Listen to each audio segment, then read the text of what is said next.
Alright, so as you probably have seen from the title, today's video is going to be a little different than my normal average covers and stuff. This one's going to be a little personal, so if you don't want to see that, get out or something. If you do though, keep watching.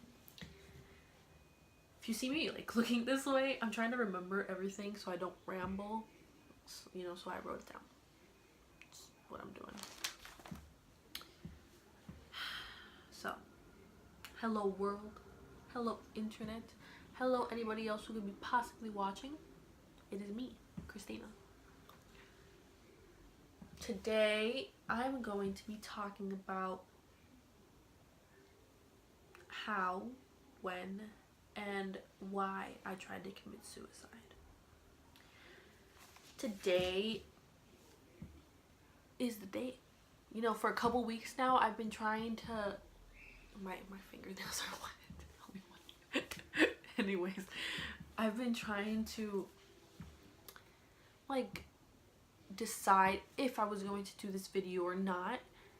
And, you know, I decided that I should. Because mental health is something that people don't talk about enough. They don't know how to approach it, maybe. They just don't want to talk about it. You know, if you don't talk about it, it's not real kind of thing. But, you know, hopefully I can help someone who is like me, who's in my position, in my shoes. You know, and this can also help me. I just get my story out. So, that's what I'm going to do today. So for me, there was many things that contributed to falling into my depression. Past traumatic experiences. I have PTSD and anxiety, or that's what I was diagnosed with, like, growing up.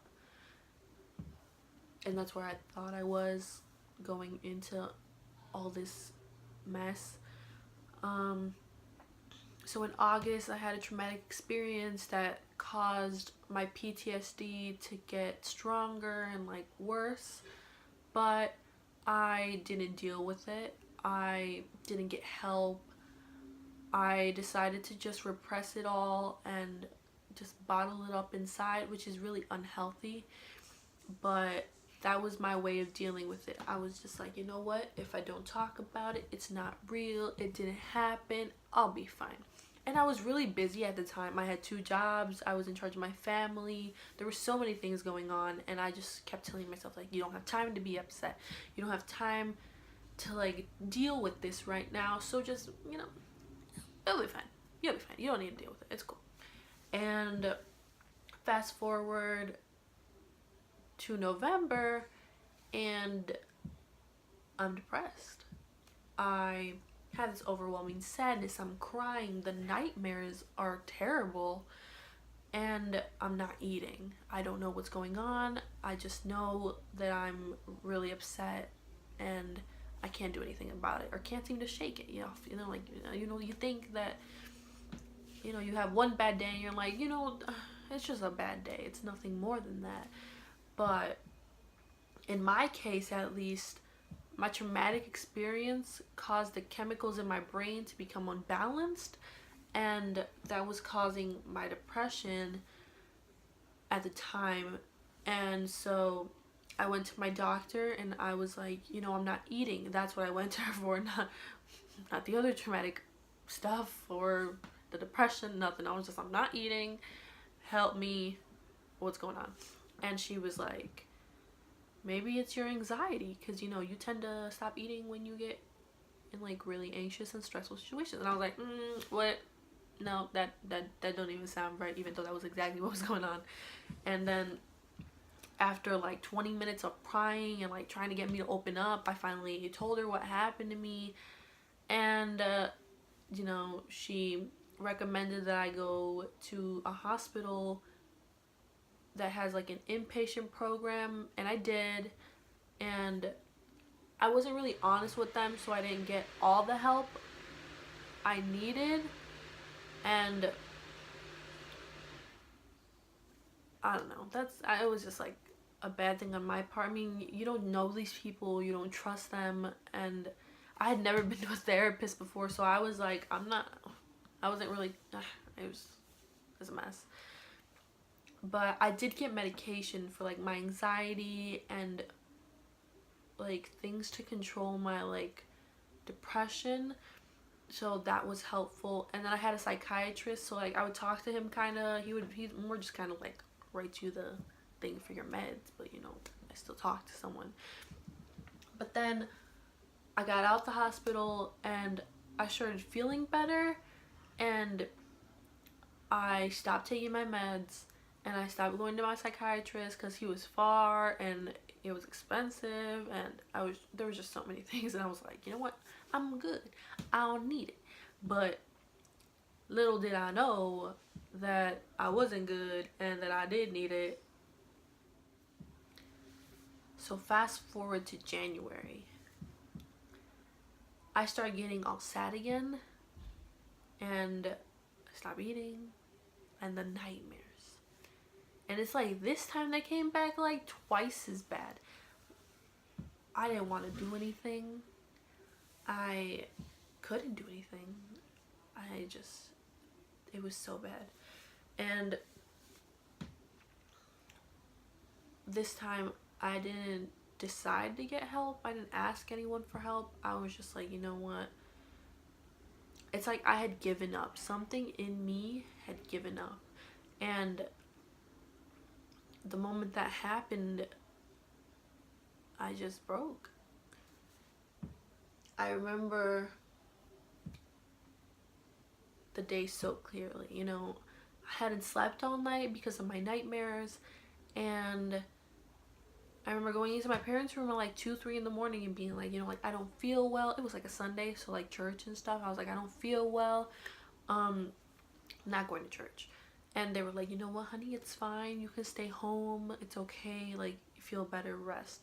And then that was it. That was supposed to be it. I was just supposed to be at home resting. I didn't have the intention of harming myself or anything. I didn't. I honestly did not. I was just sleeping. He's right there. I'm ignoring him. But anyway, so my parents leave to church, and I'm finally falling asleep. Like an hour or two later, I wake up and I'm crying and I'm sweating the nightmares, and it's just, I can't deal with it anymore. And I snapped. You know, I was so tired, physically and mentally, and I was just like, you know what, I can't do this.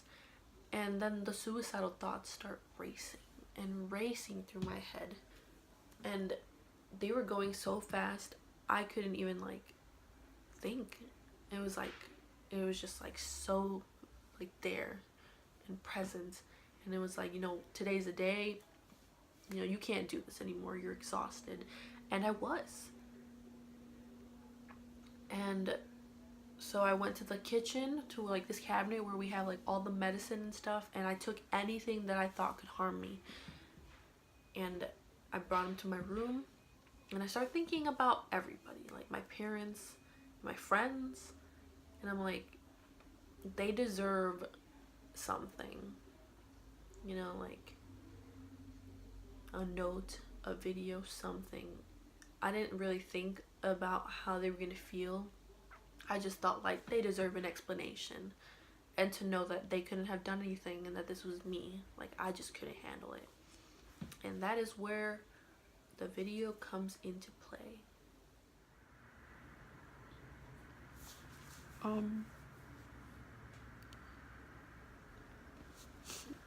I don't know who will watch this.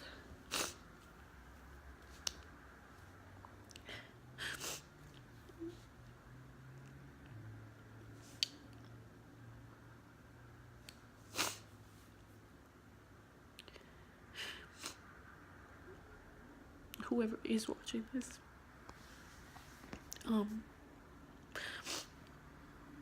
take care of my parents. I'm so sorry.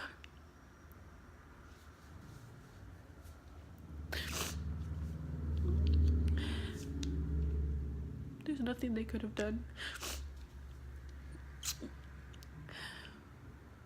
To all my friends, I'm sorry. Just, it's a lot, and I'm just tired. I love you.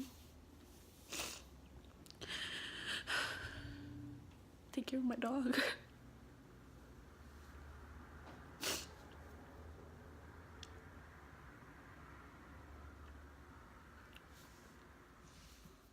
After that, I turned off my phone so no one could get a hold of me. And I set it, I think, next to my bed. And I sat in my bed with my dog. My dog was there too. He knew what was going down. He was like, "Oh no, honey." But I was set. And I'm looking at all these pills and I'm just like, okay. And I was really calm for someone who was about to, I don't know, die. I was really calm. And I was like, okay. I'm just sitting there with all these bottles in my hands, because, you know, there was a bunch of them. I can't even tell you how many pills I took that day. And I'm just sitting there like, which one am I going to take first? And my dog's whining and crying. Like, I'm like, because he knows. I'm assuming he knows, because, you know, I don't know. And I start opening them. And I just lay them out. And I get some water. And there's like a moment of hesitation. I don't want to do it, but I do. And I'm just, and then I don't know, like, I don't know what it was. I just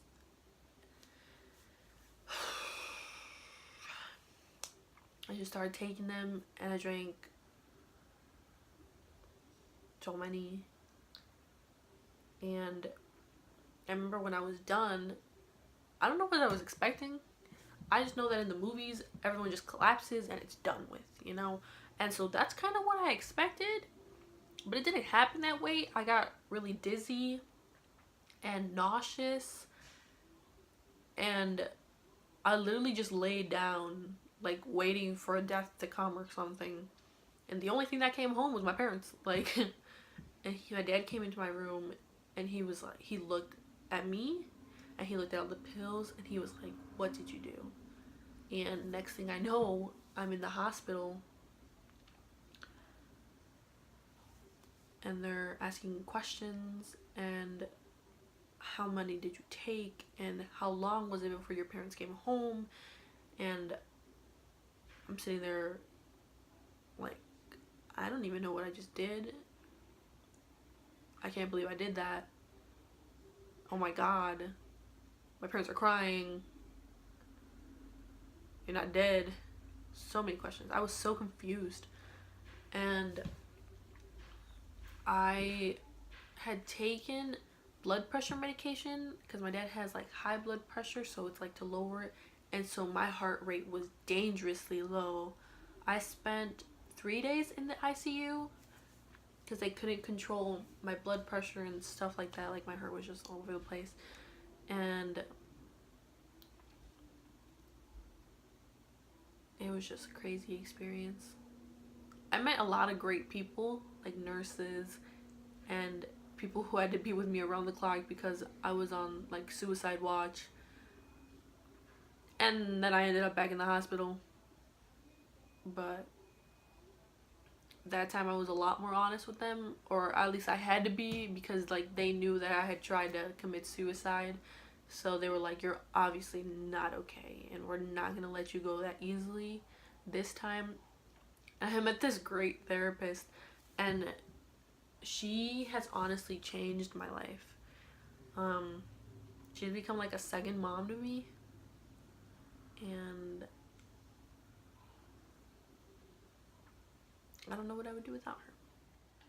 With the help of my therapist, psychiatrist, and anybody who had come in contact with me in that hospital, we came to the conclusion, or they did at least, I was just kind of there, that I am bipolar. Not type 1, but type 2. I don't have the hallucinations and stuff, but I do fluctuate between being really depressed and then being really, I have like manic phases where I don't sleep because I have so much energy and I'm just on top of the world and stuff like that. And it was due to my traumatic experiences. The chemicals in my brain just weren't the same anymore. And, I've come to terms with it. Like, I'm okay with that. And they gave me medication that actually helped and has been working ever since. And, yeah. Fast forward 5 months, and we're here. I'm alive. With the help of my friends, family, therapist, psychiatrist, and everyone who's been so supportive, I am living an almost normal life. I don't really know what normal is, but I'm living the best life that I can live right now.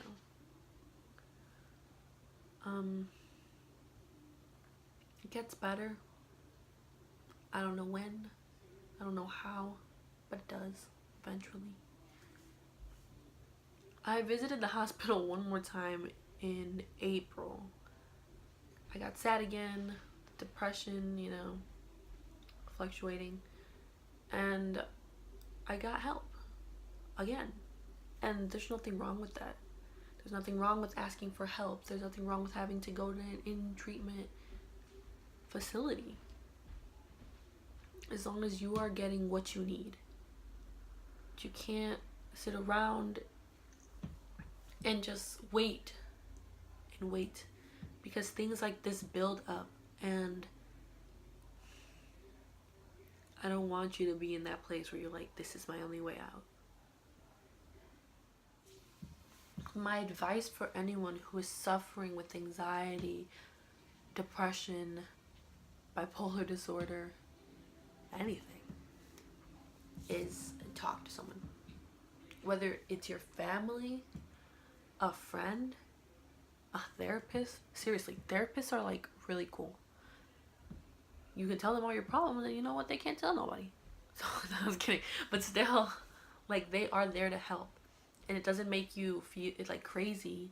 I know I would always be like, I don't need to see a therapist. I'm not crazy, and well, I wasn't, but I did need to see one. Get some help.